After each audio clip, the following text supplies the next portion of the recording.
আলহামদুলিল্লাহ, যাবতীয় প্রশংসা জানাই সেই মহান রবের দরবারে, যিনি আজকে আমাদেরকে সুস্থ শরীরে জুমার খুতবা শ্রবণ এবং সালাত আদায়ের উদ্দেশ্যে একত্রিত করেছেন। আলহামদুলিল্লাহ। অগণিত অসংখ্য দরুদ এবং সালাত বর্ষিত হোক মহান আল্লাহ প্রেরিত সর্বশেষ এবং চূড়ান্ত নবী, মানবতার মুক্তির দূত মুহাম্মদুর রাসূলুল্লাহ সাল্লাল্লাহু আলাইহি ওয়াসাল্লামের প্রতি। আমরা খুব সংক্ষেপে একবার দরুদ পড়ি। আল্লাহুম্মা সাল্লি আলা মুহাম্মদ, আল্লাহুম্মা বারিক আলা মুহাম্মদ।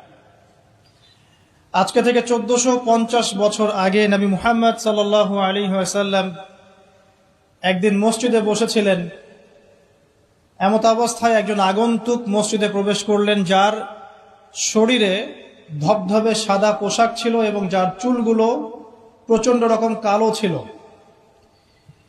তিনি এসে নবী সাল্লাল্লাহু আলাইহি ওয়াসাল্লামের হাঁটুর সাথে হাঁটু লাগিয়ে দিয়ে বসলেন, যাকে মদিনার কোনো মানুষ চিনতে পারছে না।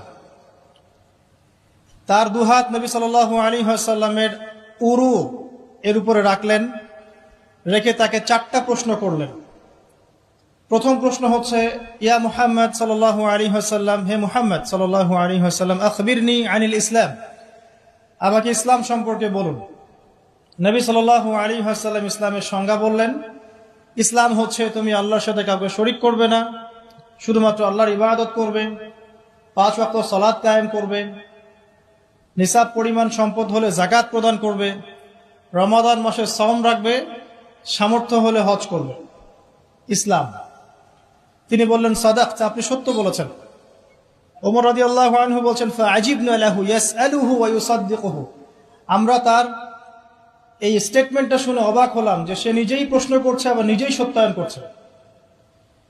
তিনি আবারও প্রশ্ন করলেন, আখবিরনি আনিল ঈমান, হে মুহাম্মদ সাল্লাল্লাহু আলাইহি ওয়াসাল্লাম, আমাকে বলুন ঈমান কাকে বলে। নবী সাল্লাল্লাহু আলাইহি ওয়াসাল্লাম বললেন, ঈমান হচ্ছে আল্লাহর প্রতি বিশ্বাস, তার সমস্ত ফেরেশতাদের প্রতি বিশ্বাস, সমস্ত নবী রাসূলগণের প্রতি বিশ্বাস, আসমানি কিতাব সমূহের প্রতি বিশ্বাস, পরকালের জীবনের প্রতি বিশ্বাস এবং তাকদীর বা ভাগ্যের ভালো মন্দের প্রতি বিশ্বাস। তিনি আবারও বললেন, সাদাকতা, সত্য বলেছেন আপনি।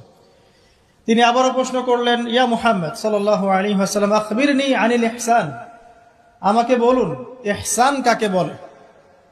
নবী সাল্লাল্লাহু আলাইহি ওয়াসাল্লাম বলছেন, আল ইহসান, ইহসান হচ্ছে আন তা'বুদাল্লাহা কাআন্নাকা তারাহ, ইহসান হচ্ছে তুমি এমন ভাবে আল্লাহর ইবাদত করবে যেন তুমি আল্লাহকে দেখতে পাচ্ছো। ওয়া ইল্লাম তাকুন তারাহু ফাইন্নাহু ইয়ারাক, যদি তুমি তাকে দেখতে না পারো জেনে রাখবে আল্লাহ তোমাকে দেখছেন। ইহসান মানে একনিষ্ঠতা, আল্লাহ কনসিয়াস।